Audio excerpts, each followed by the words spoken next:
মেয়েটিকে অনেকদিন দেখি না, তাকে মনে পড়ে, দেখতে ইচ্ছে করে। কেন করে জানি না, সে আমার বিশেষ কেউ নয়, খুব পরিচিতও নয়, তারপরও মনে পড়ে। গত 2 সপ্তাহ পারিবারিক কাজে ঢাকার বাইরে এমন ব্যস্ত ছিলাম যে অন্য কিছু নিয়ে ভাবার সময় ছিল না। আজ হালকা বৃষ্টির এই সন্ধ্যায় মেয়েটির কথা আবার মনে পড়ল। কি সুন্দর তার চোখ, তীক্ষ্ণ চাহনি। সৃষ্টিকর্তা তার সকল সৌন্দর্য যেন চোখেই ঢেলে দিয়েছেন। তাই বলে যে অন্য অঙ্গে অবিচার করেছেন তাও নয়। কিশোরী বেলায় কি আমি এরকম ছিলাম? আমাকে ছোট সময় আদর করে ঠাকুমা ধলাকদু ডাকতো। আমার মুখ এতটাই উজ্জ্বল ছিল যে লাউয়ের ভেতরের অংশের সাথে তুলনা করা হয়েছিল। যদিও শোয়ে মুখ এখন অনেকটাই অনুজ্জ্বল হয়ে গেছে, আর মুখের থেকে ভেতরটা আরো ম্রিয়মান হয়ে গেছে।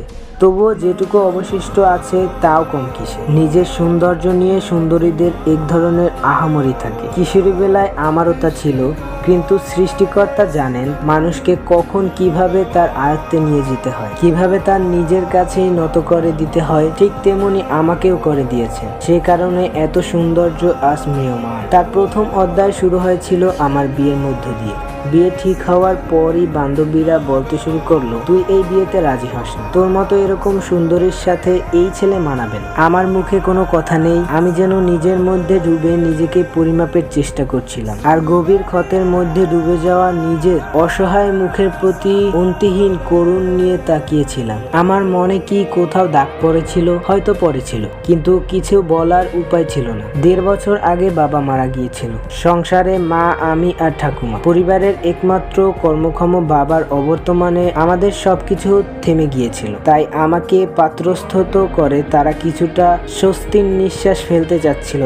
তার উপর সরকারি চাকরি করে ছেলে। এই পাত্র ঠাকুমা কিছুতেই হাতছাড়া করতে চাচ্ছিল না। আমার পছন্দ অপছন্দের চেয়ে মা ঠাকুমার স্বস্তি মুখ্যত, কিন্তু আমার মনের অবস্থা হয়তো ঠাকুমা বুঝতে পেরে। তাই আমাকে কাছে বসিয়ে আবেগ মাখা চোখ নিয়ে বোঝালো, দেখ, ছেলেদের গায়ের রং কোনো ব্যাপার না, তার আয় ইনকাম বড় ব্যাপার, তার উপর সরকারি চাকরি। আমি শেষ পর্যন্ত চুপ করে থেকে কপিবুক ভদ্র পাত্রীর মতো তোমাদের পছন্দই আমার পছন্দ বলে তাদের দুশ্চিন্তা কমিয়ে দিলাম।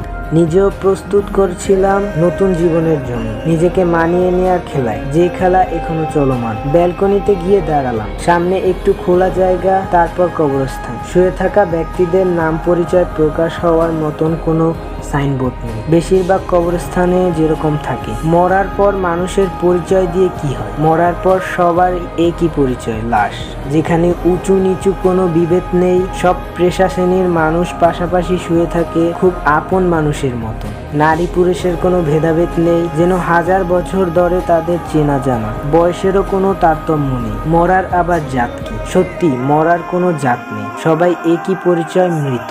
এই বাসার আশায় আগে আমার শ্মশানে কবরস্থানে ভয় লাগতো। ছোটবেলায় স্কুলে যাওয়ার সময় কবরস্থানের কাছ থেকে একা যেতে পারতাম না, ভয়ে কান্না পেত। মনে হতো মাটির নিচে ঘুমিয়ে থাকা মানুষগুলো হঠাৎ জেগে যদি আমাকে মাটির নিচে নিয়ে যায়। সে ভয় এই ভাষায় আসার পরও ছিল, যদিও এই হাস্যকর ভাবনা মাথায় আসলে নিজেকে নিজে বুঝ দিতাম বয়স হয়েছে, এখন এসব ভাবলে চলবে না। সর্বোপরি আমার বর অনুপের পুলিশের চাকরি, যে কারণে অনেক সময় রাতেও ডিউটি করতে হয়, আর তখন এই কবরস্থান ঘেরা বাসায় আমায় একা থাকতে হয়। রাতে ঘুম না হলে ব্যালকনিতে গিয়ে দাঁড়াই, মাটির সাথে পরিচয় মিশে যাওয়া মানুষের পাশাপাশি শুয়ে থাকা দেখি।